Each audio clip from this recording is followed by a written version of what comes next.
Hi, good morning. Welcome to another lecture of our course in Essentials of Genetics or Genetics course. For this lecture, we'll now talk about DNA structure and DNA analysis. In our previous lectures, we have always considered chromosomes as the material for genetic inheritance. And if that is the morphological basis, as in scientists or geneticists used chromosomes, trace them and track them, and use them as means to trace how traits are inherited from parent cells to daughter cells. For this lecture, we'll now focus on how the molecular basis of DNA inheritance. So what molecules, what substances are actually inherited from parents to offspring. So in this lecture, we'll talk about the criteria or characteristics that a genetic material should have for it to be considered as the genetic material.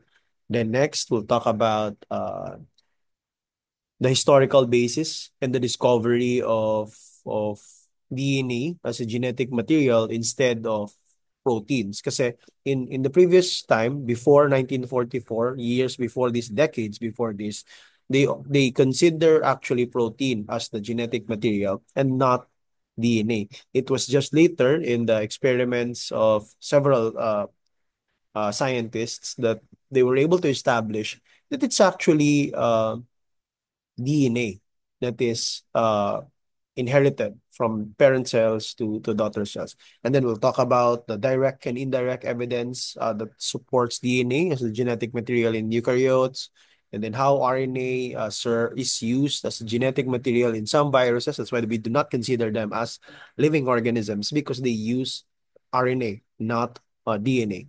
And then we will talk about the discovery of the structure of the DNA and how that structure actually is key to our understanding of the function and the role of DNA in inheritance. And then finally, we'll talk about different kinds of DNA and how the structure of RNA is very similar to DNA, but it's just single-stranded. And we will end the lecture with many analytical techniques that have been used to investigate DNA and RNA. In this lecture, we will just revolve around these three first key points. And then I will give you a guide question, which you can answer at the end of this class. And you have to submit this in our next face-to-face class. Okay. So again, we mentioned last time that in most of our lectures, we have always referred to genes, which is located in the chromosome, to contain genetic information. And this is the material that is passed from one generation to the next generation. And therefore, uh, how what what is contained in the genes have strong influence in the characteristics of each individual because it directs the complex process that leads to the adult form. We learned last time that the DNA is transcribed into an RNA, and the RNA is then translated into proteins. So what is contained in the DNA or in the genetic material will later direct the kind of physical material that builds up the living organism. We call that as proteins. We learned that in our previous lectures. So here, what then should a genetic material exhibit for it to be considered a viable candidate as a genetic material? The first major characteristic is that a genetic material should be able to replicate, meaning it has a self-preservation uh, characteristic that allows it to be free from damages. Imagine if your genetic material is not able to keep backup copies of itself. It's like a file in your probably in your flash drive. Um, if you have to send the file to your friend or to your classmate. You give your flash drive to your classmate, so you'll be able to pass information. You have to make sure that the file that you have transferred, you place in the USB or the in a thumb drive, in a flash drive. You have to make sure that there's another copy of it. Because what will happen if you lose the USB or the flash drive? Or what will happen if the flash drive gets corrupted? Then you lose all the files altogether. So here, the same with your genetic material. If you transmit the genetic material from the parent to the offspring, you have to make sure that there is backup copy, because there are times that this genetic material will be prone to deterioration, decomposition, and even denaturation. It gets broken because of many harmful substances present in the cell. So it must be able to replicate, to have a backup copy, a replica, an exact copy of the genetic material. Second, your genetic material should be able to store information. So, meaning there must be a way, a structural means of your compound to be able to store information. So, how does the structure of the genetic material capable of storing information? So, we will learn this in the last part of our lecture, how DNA, the structure of the DNA, and even if it's simplicity, it's able to store information. And next, if it's able to store information, it must be able to express information. So once the information is stored through the structure of the molecule, there must also be a mechanism to be able to translate that stored information into a physical expression. Like for example, we learned that the DNA stored, that is where the information is stored, and when it's translated, the information in the DNA is translated into sequence of amino acids, or we call it polypeptides, or we've learned this in our previous lecture as proteins. So meaning from the DNA, the information in the DNA is expressed, translated into proteins. And we know that by dry mass, living organisms are 50% protein by dry mass.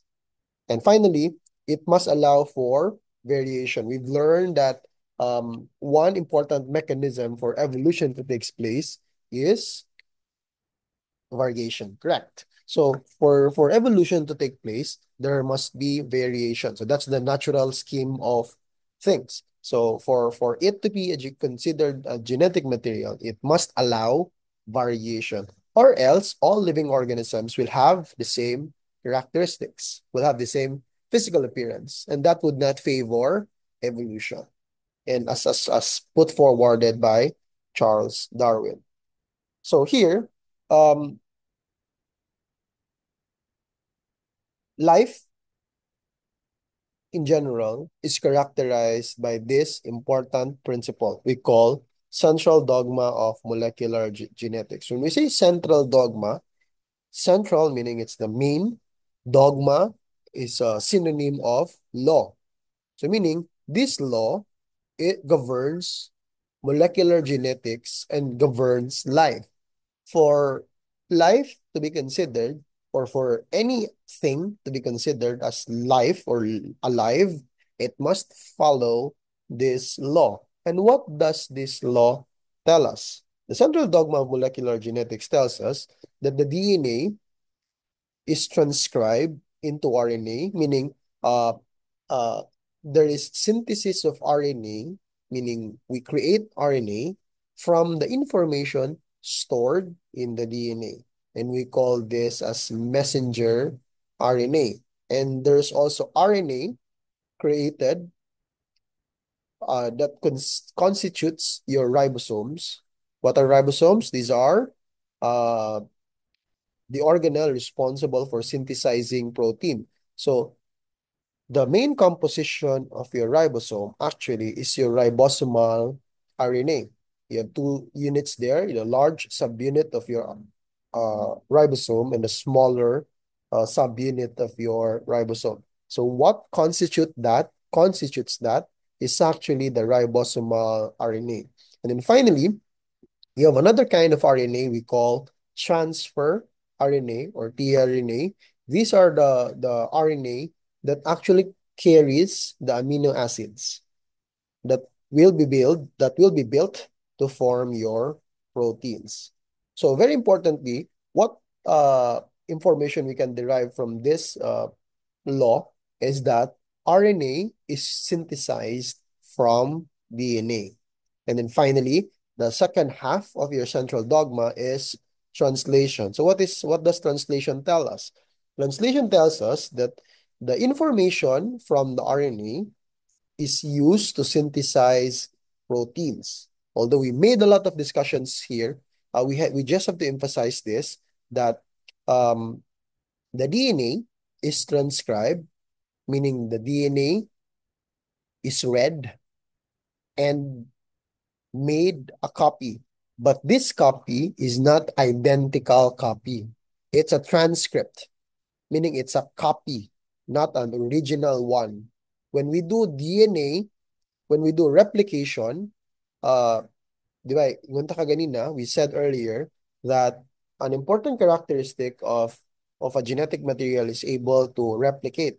So we call that replication. That's DNA making copies of itself. But this copy is an exact copy. That's why we call it replication. If the DNA is transcribed, it makes a copy, but not an exact copy of the DNA. What does that mean? So think of this. For example, you have a you have a meeting. Di ba? Secretary keeps minutes, a recording of what happened in the meeting. But that minutes is not an exact copy of what really transcribed because it does not contain all the information that happens in the meeting. It just takes into consideration the very essential things that was discussed and what was agreed on, what was agreed upon during the meeting. That's the minutes. So it is a copy, but not an exact copy. It's like a photocopy. It will contain the same information, but the material of the photocopy is not identical to the original. And we call that transcription. And the transcript, the copies that are made from the DNA are mRNA, tRNA, and rRNA and tRNA, which are all uh which are all directed to the ribosome. Sorry, the rRNA are the composition of your ribosome. It's what makes the ribosomes.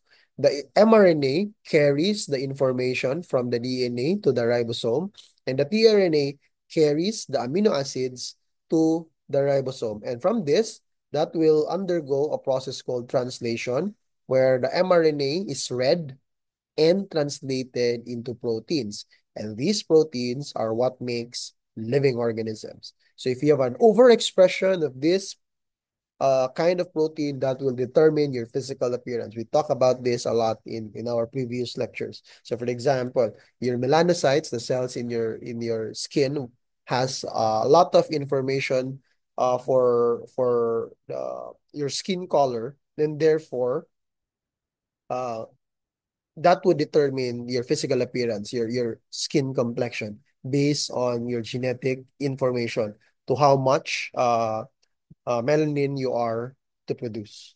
Okay? Okay. We also said that another important characteristic of your genetic material is its capability of um, of of of having varied forms. So organisms should be varied as a very fundamental principle for evolution. And this variation is thought about to be a result of the process called mutation. So here we talk about we in our previous lectures we have discussed a lot of mutations, and we've learned that there are, diba, in our previous lecture we talk about deletion, insertion, transversion, translocation as means of mutation. So here this mutation is actually reflected in the transcription and translation affecting a certain specific protein. So for example, katong deletion, insertion, translocation, and inversion, these happens in either the transcription process or the translation process, and this affects specific proteins. We've learned this that some mutation can be loss of function, meaning the kind of protein that is produced in that in the translation are non-functional, and therefore the organism loses that function. Or some mutation produces an overexpression of a certain kind of protein. So that becomes a gain of function mutation. And this loss of function and gain of function results in what we call as genetic variation, which is very essential for the process of evolution. And we had a long discussion about this and how genetic variation feeds into evolution by allowing nature to select the most and the best trait to survive. Diba? Evolution of the fittest or selection of the fittest. Okay, now let's proceed to the historical basis of selection of genetic material. Before 1944, scientists consider protein as a genetic material, but now we know that it's not protein, it's the DNA, the nucleic acids. But before that, they considered protein as the genetic material. Why? Because number one, a genetic material should be physically transmitted from parent to offspring.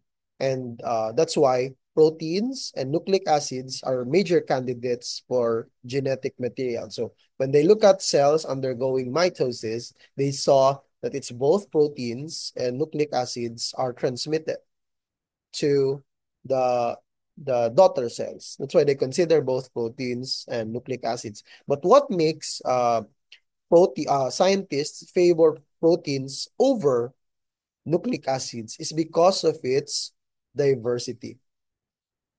In your biochemistry course later, you will learn that proteins are very structurally diverse because, for example, proteins consist of 20 standard amino combinations of 20 standard amino acids, while nucleic acids contain only a combination of four nucleotides. So think of this. If you have an alphabet, if your alphabet has 20 letters, and your another kind of alphabet which has only four letters, which would have more combination to form words, then you would say that it's actually 20, the 20 letter alphabet, because you have more letters to combine to form different words compared to your alphabet with only four letters.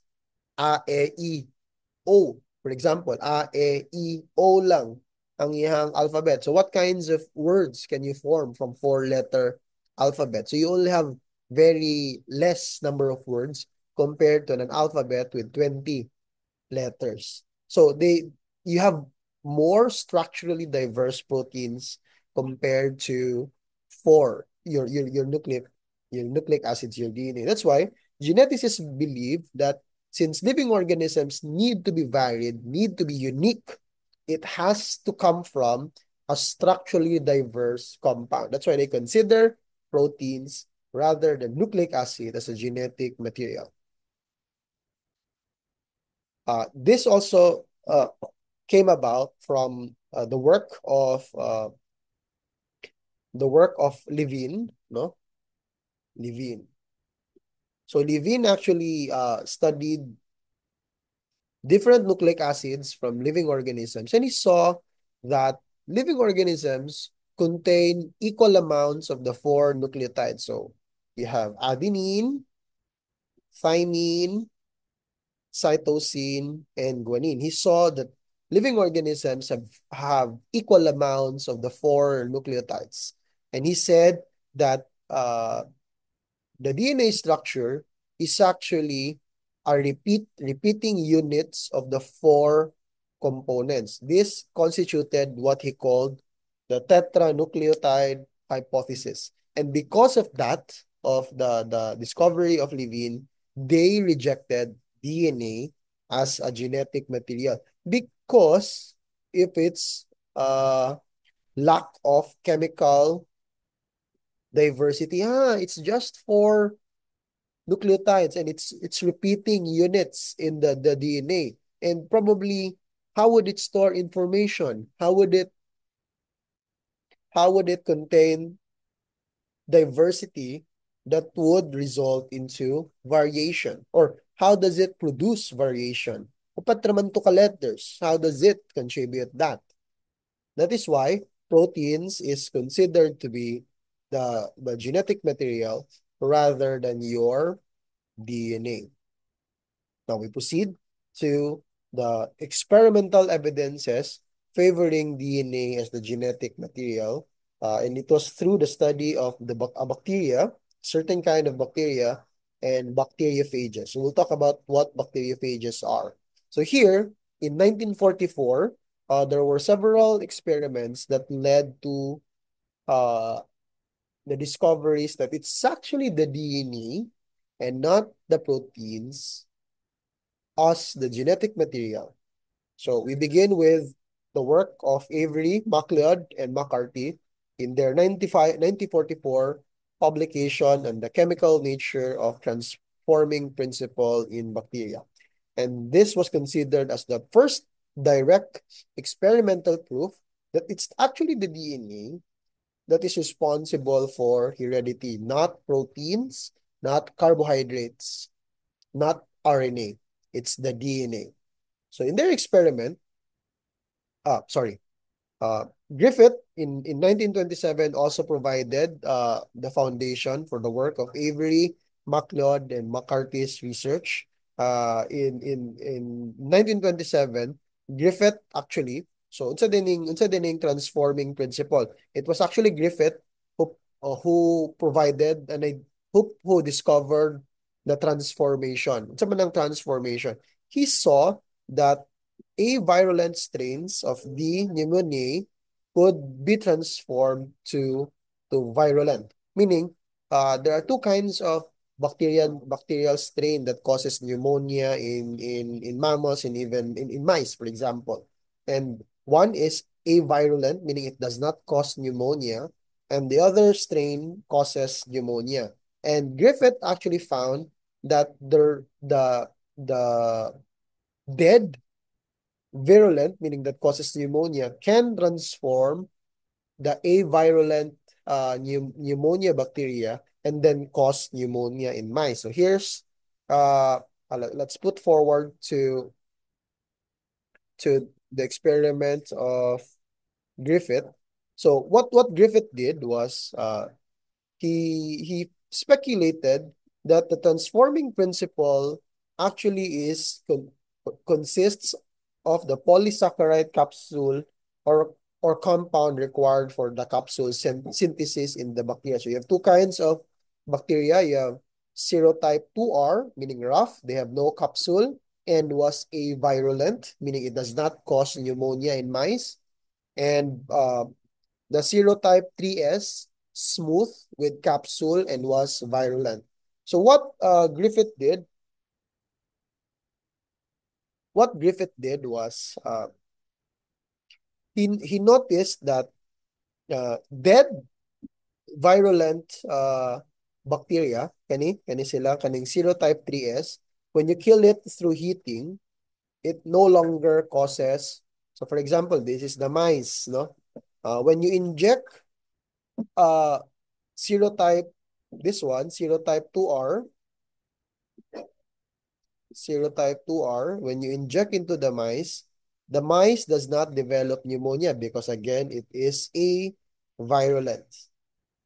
If you inject 3S, a live 3S, to the mice, it causes pneumonia because the serotype 3S is virulent, meaning buhi siya.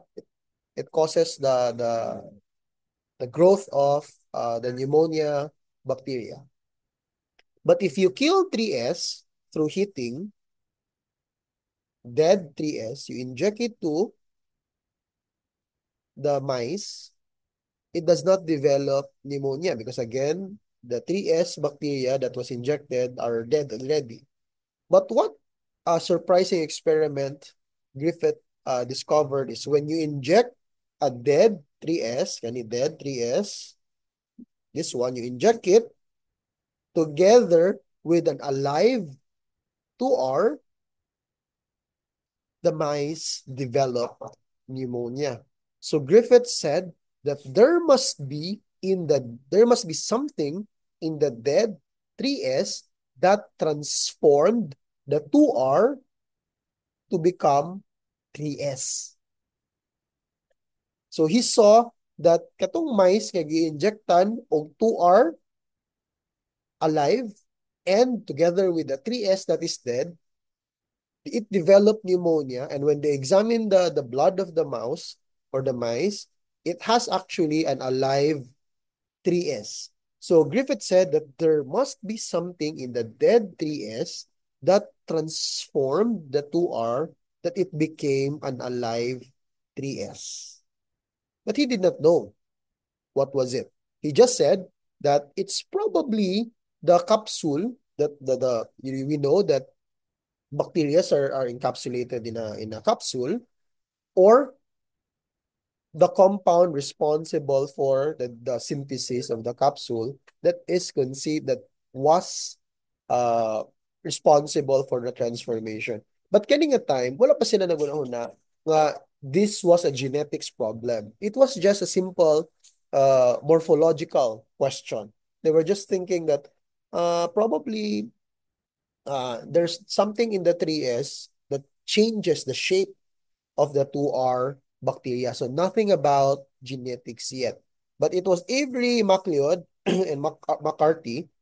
They published their experiments in 1944, which helped provide explanation to the experiments of Griffith because Griffith did not understand yet what happened. So let's talk about the experiments of Avery, MacLeod, and McCarthy, which provided direct evidence that it's actually the DNA that is considered to be the genetic material and not proteins. So here, what he did was there were 3S cells in a flask yang grow into a medium to replicate the 3S cells, and the 3S cells were spun to the bottom of the tube.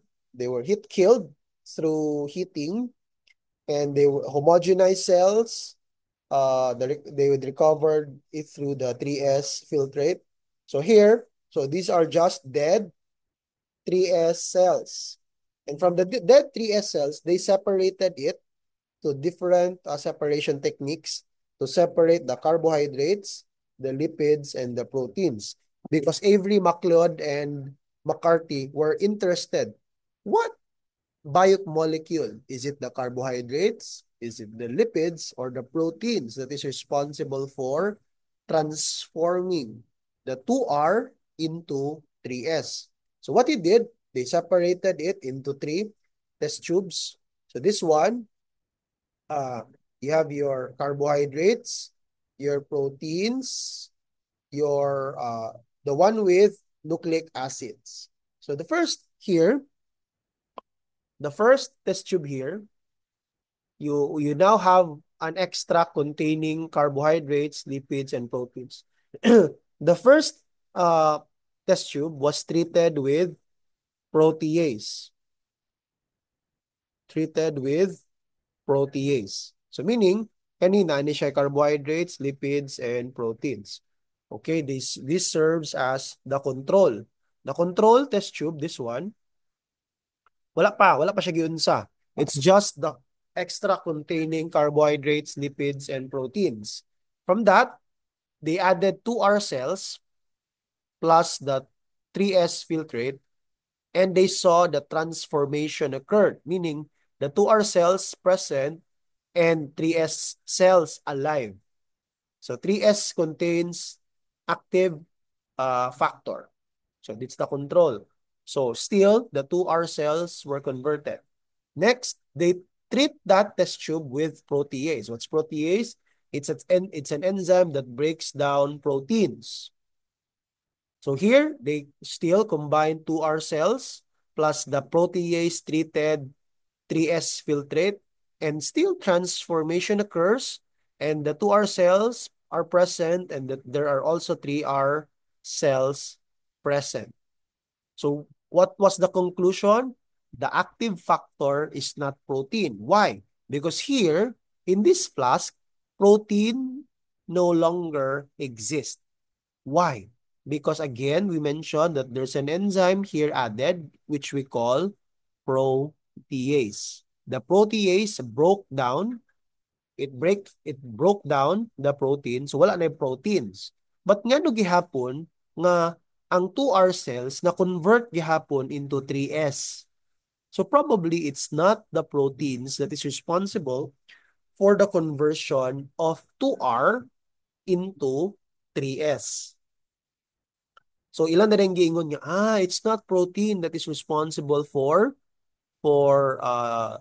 transforming 2R into 3S. Next experiment. Katong the one we treated with protease, because it still converts 2R into 3S, they treated with a ribonuclease. So ribonuclease is an enzyme that breaks down RNA.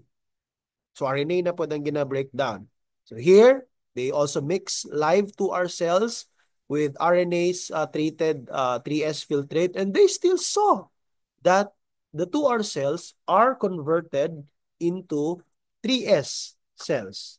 And they said, okay, it's not the RNA that converts the 2R cells into 3S cells. So that was their conclusion.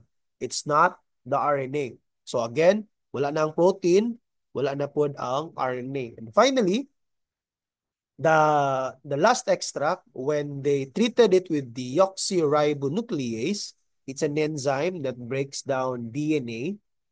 They mix again 2R cells with that of the filtrate, and they saw no transformation occurred. So they said,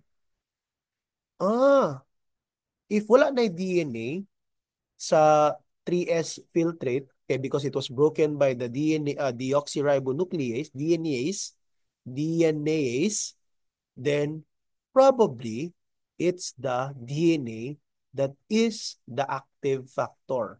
So it's the DNA from the 3S that converts, sorry, let me repeat that. It was the DNA of the dead 3S that converted the 2R into 3S. Let me repeat that again. It was the DNA of the dead 3S that converted the 2R to become a 3S. So that was their conclusion. So this provided a direct proof that what is transformed, what causes the transformation from the 2R into a 3S is actually DNA, not RNA, and not proteins. And then further, in 1952, there's this two geneticists, biochemists, Hershey and Chase in 1952. They are well known for their blender.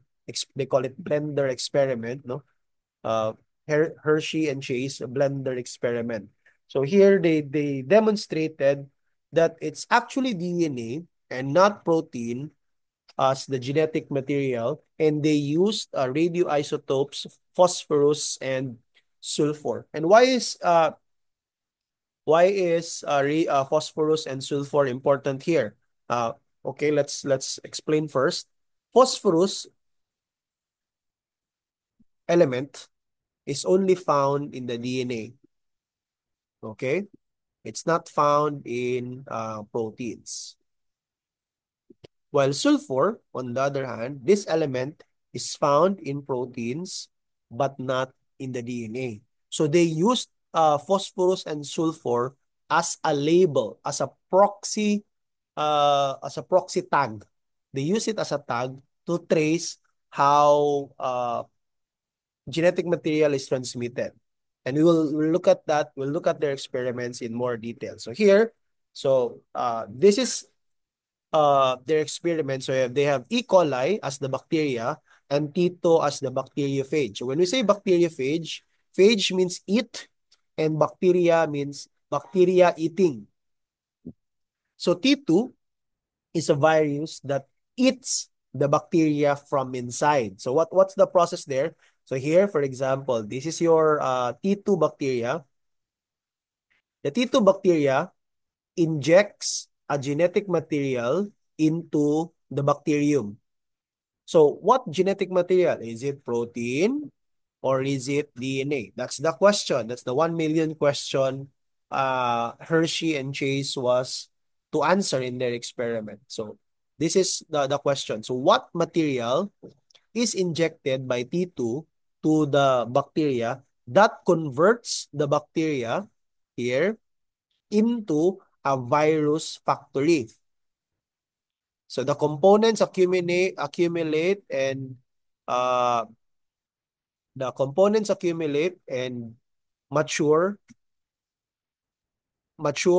phages are made.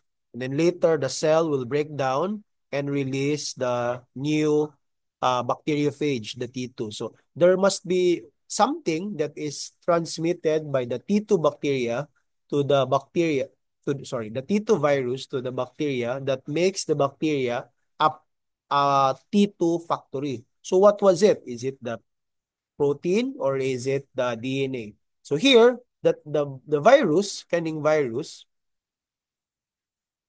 the virus has a protein coat and DNA inside. So, na siya protein nga sudlanan and na din DNA sa sulod.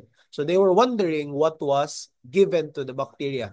Is it the protein coat or the DNA? So what they did in their experiment, so you have a normal T2 virus, ilang gi culture in a medium where there is a radioactive phosphorus, the blue ones, and a radioactive sulfur. What's the purpose of this?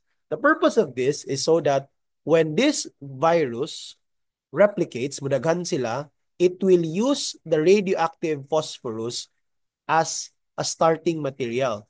So therefore, the DNA here of the T2 becomes labeled. Makita na to nga, okay, nanadiri ang phosphorus because the phosphorus is a component of your DNA. So therefore, the DNA here, mura bito siya og iyang gi-highlight.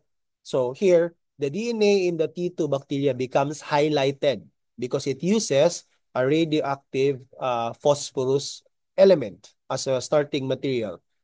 In this flask, what was added is a radioactive sulfur, and we know that sulfur is the main material of your protein. So here, the proteins, the capsule of the T2 bacteria, the T2 virus is labeled by the green quote unquote, the green color of the sulfur. And they mix the 32 labeled phage with that of the bacteria, the Escherichia coli, and this virus labeled with 35 sulfur radioactive mixed with the bacteria culture, the E. coli. And later they allowed it to infect, ingani mo inject dayon ang T2 to the bacteria as shown here. Okay? And this one shown here. So here we see that later they saw that there are phage ghosts. What do you mean by ghost? Meaning there's no longer DNA of the T2 and they are unlabeled. So nawala ang DNA ani. And the bacteria becomes labeled. So nabalhin sa bacteria ang DNA material sa virus.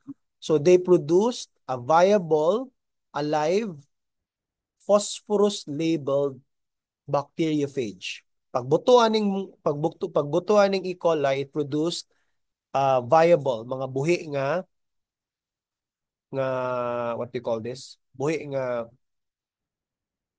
T2 is which contains what do you call this? Which contains the labeled phosphorus. Yang DNA ga-highlight. While here, ang kaning experiment, they saw that the ghosts still is intact. Nawala iyang DNA, but the capsule is with the sulfur. Well, this one, the bacteria, produces a live T2 but unlabeled. So meaning the T2 that was made here did not contain anything from this one. It did not contain the protein from this one because it's still intact. And the DNA here was unlabeled. But here, the DNA was labeled. So they saw that they were able to track that the compound that was inserted by the T2 to the bacteria was actually DNA and not proteins. And this provided the scientific revolution that provided proof, direct evidence that it's not actually proteins that are inherited, that is transferred in the T2 bacteriophage and bacteria relationship, but it's actually DNA. And it started a scientific revolution that allowed more studies on DNA as a genetic material rather than proteins. And the enzyme lysozyme destroys the outer wall of the cell bacteria, and they found out that later they found out that even in vitro, meaning in the test tubes, they can simulate it, that the DNA of a dead bacteria can be used to convert, the DNA of a dead virus can be used to convert an alive bacteria. And it can initiate phage multiplication with disrupted T2 particles. And they call this process as transfection. The process of infection by viral nucleic acid into bacterial cells, and this provided proof that DNA alone contains all necessary information for the production of mature viruses and not proteins. Okay? So that ends our lecture. And as part of your seat work for the remaining 30 minutes of our class, you have to submit this in our next F2F class. For 1A, you'll submit this on Friday, while next week, while for 1B, you have to submit this on Thursday next week. You have to answer the questions directly. So how did the experiments of Griffith, Avery, and Hershey Chase team contributed to the scientific shift in the consensus that DNA rather than protein is the genetic material? What were the challenges they faced, and what does this reveal about the nature of scientific progress? And next, for our lecture in the next meeting, analyze the role of collaboration and competition in the discovery of DNA structure by Watson and Crick, and how did their interactions with Rosalind Franklin, Morris Wilkin shape the outcome, and what ethical considerations arise from the recognition and attribution of scientific contributions in this case. And finally, in what ways did technological advancements influence the timeline of discoveries related to DNA?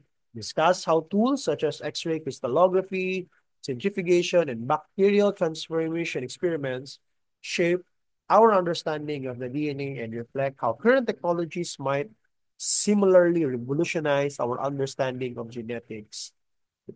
So that's it Thank you and good morning.